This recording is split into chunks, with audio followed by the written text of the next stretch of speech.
Welcome to the Rim Break Rodeo. We hope this video helps. In this video, I will explain how to fix return to merchant PayPal. First, let's understand what return to merchant means. This status indicates your package was sent back to the seller, often due to an incorrect address, refusal, or customs problems.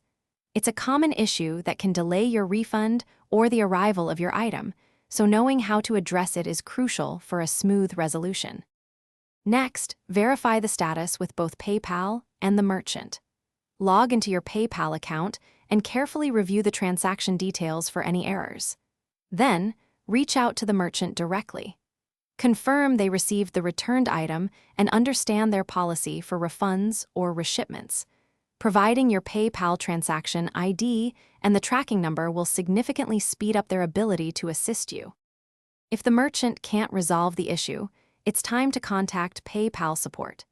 Navigate to their resolution center and clearly explain your situation. Provide all relevant details, including your transaction ID and any communication you've had with the merchant. Be prepared to offer documentation, such as screenshots of tracking information or emails, as this will help PayPal investigate and work towards a resolution on your behalf.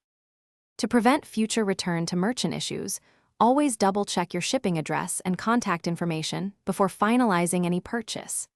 Keep detailed records of all transactions, including order confirmations, tracking numbers, and any communications with sellers. Additionally, leverage PayPal's buyer protection for eligible purchases. It offers an extra layer of security, giving you peace of mind for your online shopping experiences. Thanks for watching. Consider subscribing if we helped you.